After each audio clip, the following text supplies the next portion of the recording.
Hey there, Mr. Reddit here. Welcome back to another episode of r/entitled Parent Stories. Our first story we'll be reading today. Karen demands extra sauce on her pizza, ends up regretting it. After that, Karen mistakes me for a bank employee, attempts to rob us. And after that, sorry I can't run your errands, I'm grounded. Now for every thumbs up this video gets, one Karen does not get a slice of pizza. You sure don't need it, I'll tell you that much. So please smash that like button and subscribe and turn on notifications for new stories from Reddit every single day. Karen demands extra sauce on her pizza, ends up regretting it. I failed to keep this short and sweet. It involves a 16-inch pizza dough, a crapload of pizza sauce, a way younger me, and an angry Midwestern lady. I was working a closing shift alone at a pizza shop, minus the drivers on delivery, and I wouldn't say that I really had developed the same sense of urgency I have as an adult now to maintain employment. Granted, I didn't get fired for this. Lady comes in, orders a regular 14-inch cheese pizza with extra sauce to go. As the little family-owned shop I worked for, the menu item, extra sauce, operationally meant that we used a larger ladle to scoop and apply the sauce. But I would come to find that this proportion was not sufficient for this lady. Disclaimer. Given that I am undeniably a jerk at that stage of my life, human error is a possibility. But I put extra sauce on the first pizza. I darn sure did on the second one too. After making her first pizza, I hand it over, and she opens the box to inspect it at the counter. I can see that she's not happy with it. Fluently and rude American, she says, "Honey, I know you work at a pizza place, so this is probably hard for you to understand, but I ordered extra sauce on this pizza." She doesn't leave me much room to speak and tells me that I need to remake her pizza with extra sauce this time and have it delivered to her place. I'm 100% salty, but I decide to take her address and arrange a comped pizza. As soon as she left, I got to work on my masterpiece. Now, this lady ordered a 14-inch pizza, but I instead opted for a 16-inch dough over the 14-inch screen, allocating the excess dough to the crust for reinforcement. Next, I open a new can of pizza sauce and I pour it directly into the dough mountain I just made. It's a pond at this point. For emphasis, as I lift the pizza puddle off of the sauce station, the pizza is noticeably heavy as heck, and I have to walk slowly to avoid swishing the sauce everywhere. I would have guessed that it weighed about 4 pounds, and the sauce was 3 to 4 inches or so thick. I put some cheese on top, and I have to run it through our oven about 3 times to even get it to cook. It finally cooks and I pack it up, but I can't cut it because obviously sauce will run everywhere. I did incorrectly assume that anyone else handling this pizza would be able to make that judgment as well. In hindsight, I had the benefit of being there when the sauce was literally dumped on it, so maybe leaving a note advising the customer not to cut the pizza would have been more holy or whatever. I hand the soup to the driver. He doesn't think this crap is funny and has to hold it in his lap the whole time to keep it from spilling. 50 minutes later or so after delivery, I get a call. It's the angry Midwestern lady, and she's really mad this time. I gather from our conversation that she made an attempt to slice that pizza and has made quite the mess for herself in the process. I didn't say anything funny or witty back. I just gave her the number to use for complaints, but internally, I thought it was really hilarious. She sent a scathing review of my masterpiece, which printed at the station next to me and was promptly shredded that evening. Karen mistakes me for a bank employee, attempts to rob us. Background. About 20 years ago, I worked for a company that made software for banks and credit unions.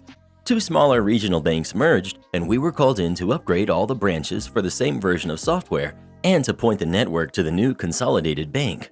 This happens after hours, so as to not interfere with day-to-day operations. The whole process took several hours on site at each branch. So we were sure we would have plenty of time to roll things back if anything went wrong. We started a few hours before the bank closed. This would give us time to fix anything before the bank opened the next day. The process started with a meeting to go over the plan for the branch, so the bank staff, some of who would be helping with the process because my team doesn't have complete access to the bank system. This is a small bank. There's 4 offices, a conference room, and space for like 5 tellers up front.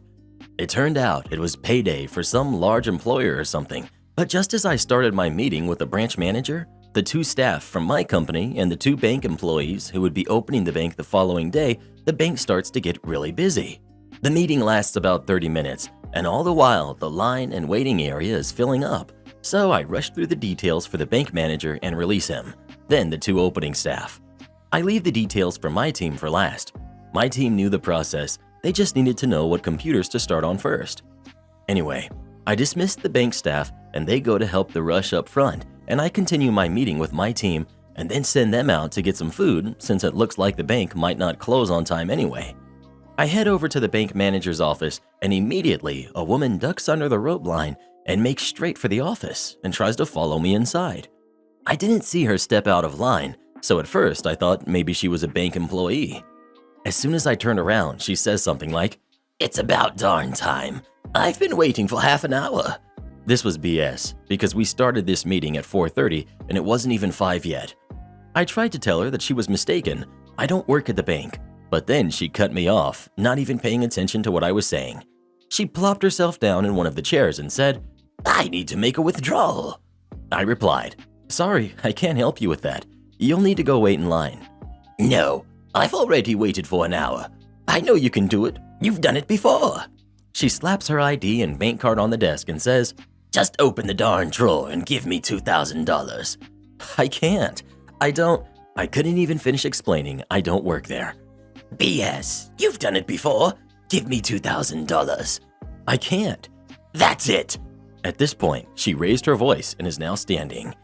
I assumed she was going to leave, and I went to open the door, and she pushed me back and yelled, "I'm not leaving this office until you give me $2,000.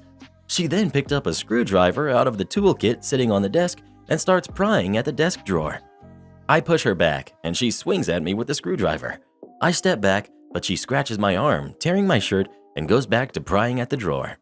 I've had it at this point. I'm thinking she's nuts, and I need to do something. I look out of the office, and it looks like everyone is busy, and think maybe they didn't notice her yelling. It looks like she's not making any progress on the desk. It's too sturdy. I try a calmer approach and try to get her attention. She stops for a moment and looks at me like she forgot I was there. "Are you going to get me my money or what?" she snapped. "I'm not an employee of the bank." "BS, you were just in the meeting with the other employees." "Yes, but..." "Then get me my money or get out of my way," she interrupted before pushing me again. I finally had it. I looked out the window and it seemed like all of the bank employees were calm and quiet. I thought, wow, if I'm just going to stand here and watch her rob the bank. She was pretty big, but I played hockey against bigger people. So even if she had a few pounds on me, I was pretty sure I could at least slow her down. I took a step back, brought my shoulder down, then with a step and a short lunge, I shoulder checked her into the wall behind her. She smacked her head on the wall and gave a short "Off!" as I knocked the wind out of her, and then she collapsed on the floor unconscious. I watched her suspiciously for a moment, thinking that was easier than I thought. Why didn't I do that earlier? Then I thought, maybe she got hurt, so I knelt down to check on her. She was breathing. I shouldn't move her.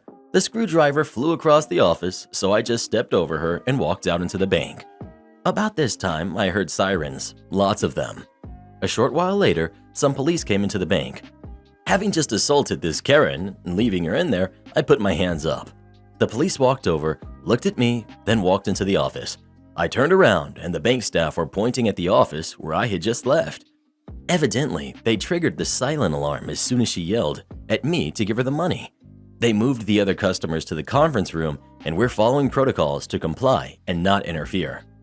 The end result was that she woke up to being handcuffed. She was seen by an EMT briefly before being arrested for robbery and assault. The screwdriver from the toolkit was taken as evidence, and we teased my tech for the next few years. "You got your screwdriver back yet?" She came in for $2,000 and left with 5 to 10. She spent 4 years in prison. As an assault victim in that state, they notified me when she got out. "Sorry, I can't run your errands. I'm grounded." So this was back in the early 2000s. I was 17 and had very interesting parents. At least my psychologists have said so. I got my license on my 16th birthday and became responsible for many of my parents' house management responsibilities. I dropped off bill payments. Before online payments were a thing, you had to drive to their office if you didn't mail the checks in time. Did the grocery shopping and taxied my sibling to school and doctor's appointments and friends' houses. I was completely on board as I loved driving and I'd always get an extra couple bucks in gas money. But I also spent the previous year homeschooling so I could commute to my mother's company an hour away and work for 40 hours a week. For free. So any freedom I got was like scraps at a starving dog. At that point, I pretty much was an adult, but was allowed to go to public school my senior year and reconnect with my old friends from grade school. It was kind of like being half teen, half adult, with the entitlement of a teenager who thinks they're an adult. My family's dynamic was interesting to say the least. I was the oldest. My younger sister was the obvious favorite. Each development milestone was met with resistance, and as I grew into new interests like makeup, music, and social activities, my parents insisted on getting the same things for both of us and giving us the same freedoms at the same time. She was 3 years younger. But the rules were strict for me, but never enforced for her. I wasn't allowed to date until I was 18. She was allowed at 14. They also brought her shopping all the time, but I was the responsible one, so they signed me up for free work with their social group to increase their social standing. My sister never had to work, but "We're so proud of you. You're the only child we can trust with a credit card." Yeah, because I've been contributing to this household since I was 14. I counted the days till I'd be free of my family. But while I was stuck, I found ways to have fun, and I had a lot of friends. At 17, I was randomly given a curfew. I never actually had a curfew until that month and was used to being out until 2 or 3 a.m. But in their words, "You're going to be home by 10 p.m. every night because you keep coming in late and waking us up when you brush your teeth." Yeah, neglect is kind of funny when you look back on it. I especially love that I was a teen who still brushed her teeth every day, and it inconvenienced my parents enough to notice me. An additional background tidbit is that my younger sister had been caught smoking in our evangelical Christian family's home. She was in the most trouble she had ever seen, 1 month grounded, but they let her off the hook after 2 weeks. This occurred the month before the following story. So within a month of my new curfew, I was 5 minutes late getting home. I didn't rush home. I figured it wasn't a big deal. After all, I made their house run, and I actually never got in trouble because aside from brushing my teeth too late, I pretty much was an adult with adult responsibilities. I could literally ask my mom to call in sick for school because I didn't feel like going, and she would. Boy, was I wrong. They went nuclear. I was screamed at for half an hour and grounded for 2 weeks from the car. Well, growing up in that house, it kind of rolled off my back. But I was pretty angry that my punishment for being 5 minutes late was equal to my sister's punishment for what she had done. I also knew that my parents were about to regret this punishment. I have quite the mean streak when I'm pushed, and I'm ashamed to admit I loved getting them back at every opportunity. I know they were expecting for me to beg for the car and apologize, but I did not. I knew exactly what was coming and how little they thought this one through. There's a phrase, "Don't hurt the golden goose." Well, when your entire household runs on the shoulders of a 17-year-old, you've made some bad life choices, especially when that 17-year-old is as smart and reliable as the adults are supposed to be. The next day, yes, the very next day, my mother comes into my room and asks me to drop off a bill she forgot to mail. This isn't word for word, but the gist. "Mom, I have to meet with a client and don't have time. I need you to run this to the local utility company." Yes, she never asks, she demands. Me, looking up from my book. "Sorry, I'm grounded." "Well, we'll make an exception." "No, because then I'll never learn to not be 5 minutes late for curfew." Yes, me being smart was the main reason I wasn't the favorite child, as they explained to me many times. I apparently had an attitude problem from the age of 4. "Mom, well, I really need you to take this to local utility. If you don't, we'll have to pay a late fee." Me, "Well, if I'm grounded from the car, I'm grounded from the car. I won't be doing any errands until it's over." She huffed off, realizing her mistake. I never followed up with how that one turned out for her. Over the next week, I started acting like a normal teenager. I walked to my friends' houses. I was only grounded from the car. Would call my parents when I needed a ride home. That was my favorite. I can't be late for curfew, and you don't want me walking home in the dark. I actually walked so much and so far that my thighs were like rocks at the end of that week. During that week, my parents looked a mess. They had to drive my sister everywhere and learned how exhausting it really was. They had to actually plan their errands and watch their own kids. I was on vacation. During that week, the requests went from, "We'll make an exception," to, "We never meant you couldn't run errands," to, "These errands are the only reason we let you drive that car," to, "Please, just this once. We only grounded you because we love you." to "You're so ungrateful. You're supposed to be the responsible one." Basically, the whole gambit of manipulation. At this point, I'm gaslight proof, and I couldn't stand my mom for the last 3 years. I was enjoying myself so much that I sometimes wonder why I enjoyed being a psychopath to her when I'm actually not one at all. I have diagnostic proof that I'm not. By the end of the first week, I was called out to have a talk with them. My mother was the tougher of the two. My dad was pretty cool, but always sided with her. Mom: "We've decided that you've learned your lesson. We're letting you off your punishment early, but you have to start running your errands again and driving your siblings." Me: "No, I'm good with the current system." "I insist. We don't have time to run errands." Me, smiling because finally, "Well, maybe you should have thought about that before you took away my car." "Well, if you don't run the errands, you can't have the car back." Fine with me. I walked out of the room like a proud peacock. After the 2 weeks were up, they assumed I'd be back to normal. Nope. I basically told them that I'd rather walk, as the number of responsibilities far outweighed the benefits of driving.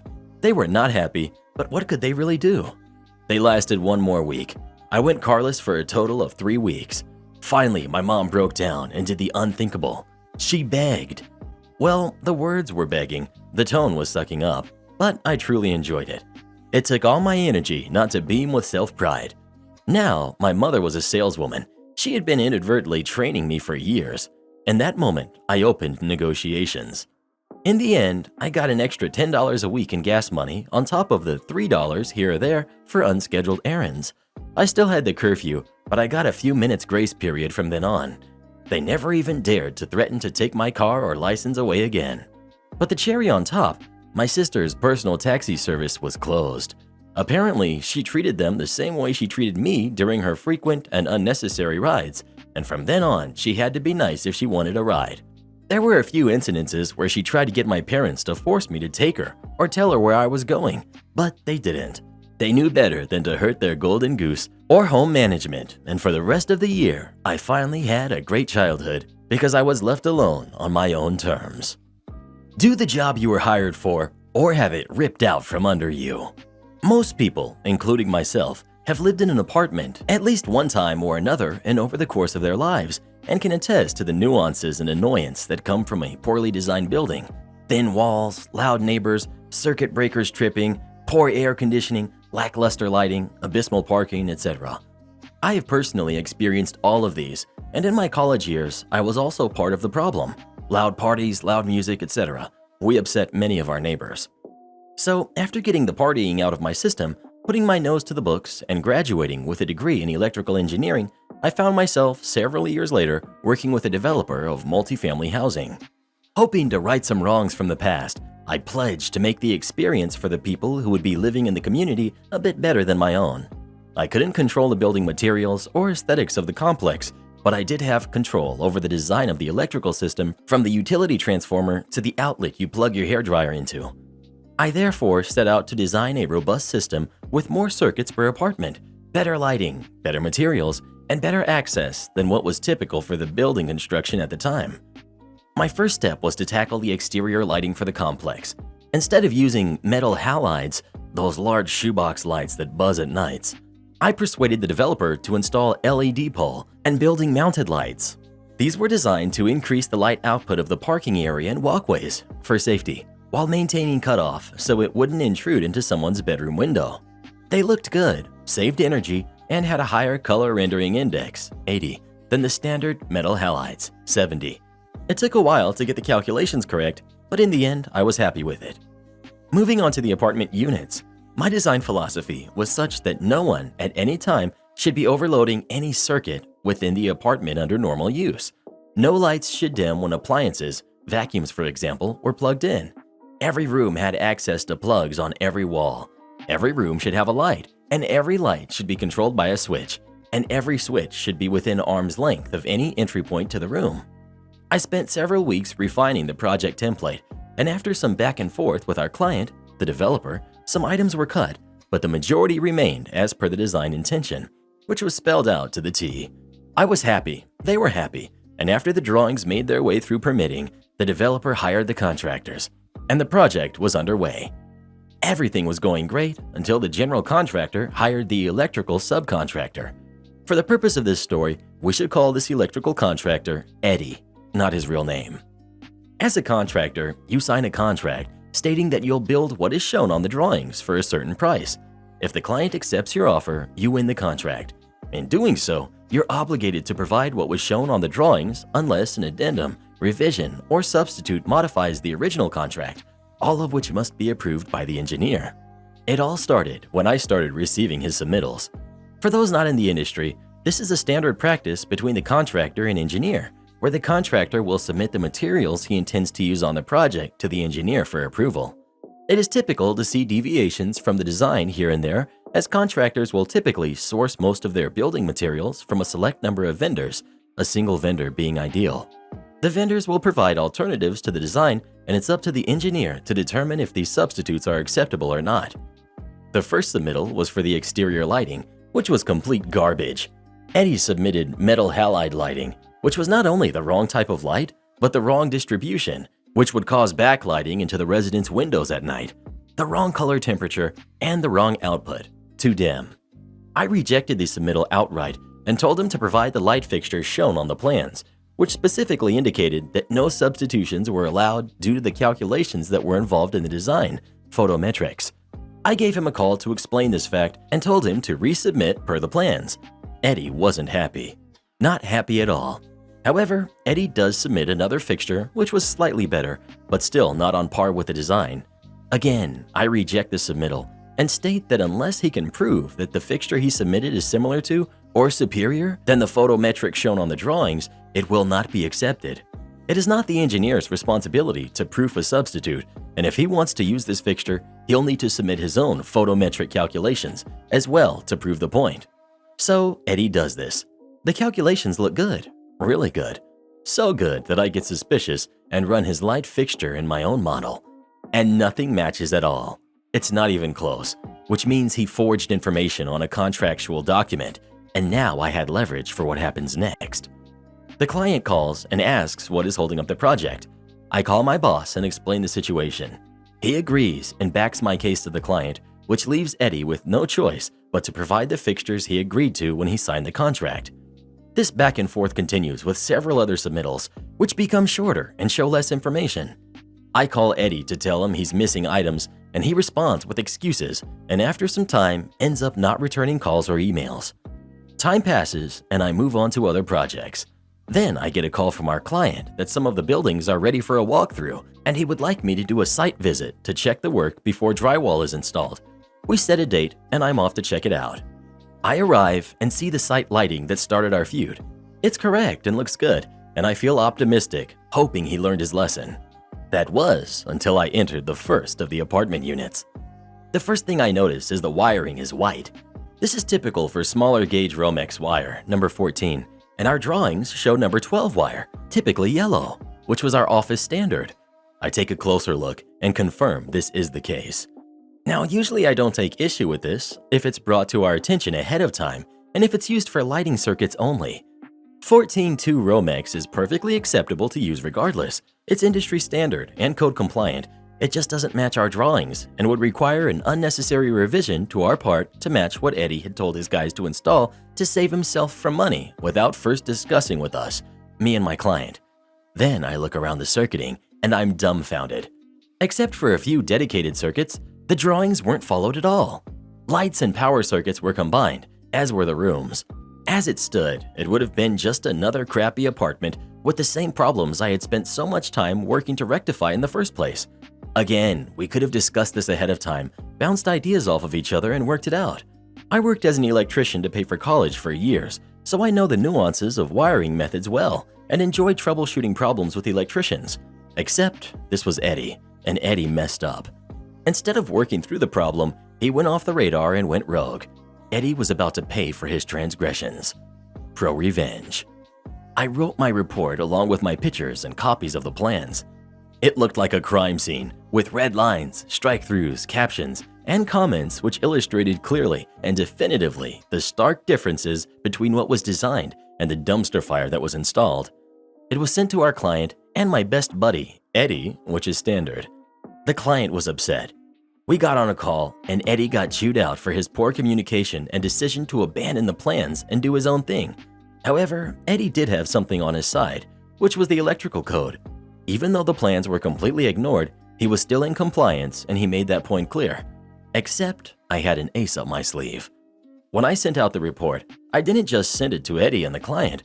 I also sent it to the AHJ, Authority Having Jurisdiction, which in this case was the building official for the county. We'll call him Mark for the purpose of this story. Again, not his real name. Mark and I had gotten to know each other well over the course of the project. We discussed theory, code, restrictions, etc. to make sure that he knew what I was doing before the drawings were sent out for review. During our talk, he made it abundantly clear that whatever the drawings stated, as long as there weren't conflicts between the drawings and the code requirements, was exactly how the project should be built.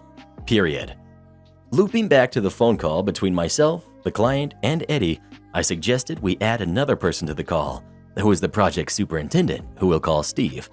Steve and I had previously discussed Eddie's failure to follow the drawings while I was on site, and I had pointed out to him that Mark had said any deviations from the plans would mean that the project wouldn't pass inspection unless the drawings stated otherwise. I asked Steve about this on the call, and he acknowledged the discussion and agreed with what had been said. Eddie at this point was fuming and said he had spoken to Mark as well and that this was not true. Really? I said. Is that a fact? Well, let's get him on the phone as well then, shall we? So we called Mark, and thank everything that is holy, he answered. I filled him in on the discussion, my conversation with Steve, and he confirmed everything right there in front of the client, Eddie, and Steve. The drawings must be followed, and deviations would not be allowed, period, or he would shut down the project. I was stoked. Finally, no one could hide, and everything was out in the open. Sometime later, I get another call from the client, who had asked if 14.2 Romex was allowed to be used. I said yes it was, but my preference was that it only be used for lighting circuits and not power circuits. The client agreed, and I updated my drawings accordingly. Now, if Eddie had followed the plans, this change would have made him happy, as it would reduce material cost in addition to being easier to work with. But no, Eddie didn't follow the plans. And that's how I made Eddie, through the decision by our client and the power wielded by the AHJ, aka Mark, tear out all of the work he did over 2 months on 3 apartment buildings and start over from scratch. To his credit, he did finish the project to completion. Afterwards, he was blacklisted from working on another project again with our client, and I never heard from him again. Moral of the story is, do the work you signed up for, and if you have questions, it never hurts to ask. The fridge is full. Why don't you follow policy? Will do. And now the fridge is empty. We have a fridge at work. Guess who got the glorious job of keeping it clean? Yup, me. Our rules state that anything put into the fridge must have your name on the container as well as the time you put it in. Anything that does not have a name on it, a time on it, or has been in there for longer than 48 hours must be thrown away.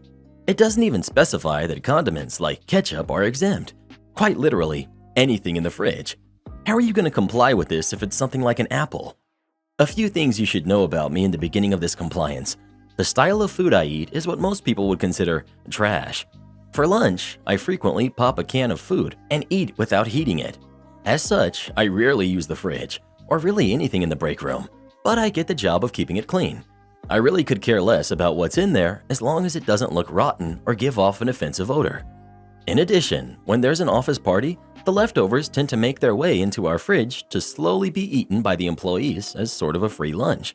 It makes people happy. We eat it quick enough that nothing ever goes bad. Maybe a kiwi someone forgets in the back, eventually that I chunk when even I wouldn't eat it anymore. The lady I took the job over from, more like assigned it to me because she didn't want to deal with it anymore, starts noticing more and more food ending up in the fridge and not being thrown away within the assigned time period. She brings it up to me and tells me I need to clean out the fridge. I could care less about the thing, and I expect you to be able to police yourself like an adult, but as it was brought to my attention, I need to take care of it. I wait till our meeting and make an announcement. Anything not in compliance with the policy will be removed from the fridge. If you have anything in there you want to keep, move it to the freezer. It will be cleaned out tomorrow. Now, normally things happen during the normal business hours, and I'm sure that's what people expected.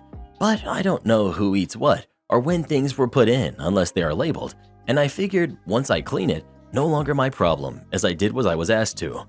So I show up at about 6 a.m., or about 2 hours before everyone else. I have some stuff I have to do in the morning, so I have to show up early anyway. First thing I do when I get in, tackle the fridge.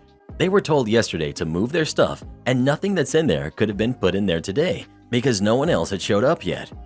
Fridge went from full to empty because apparently it was assumed I would do it at the end of the day.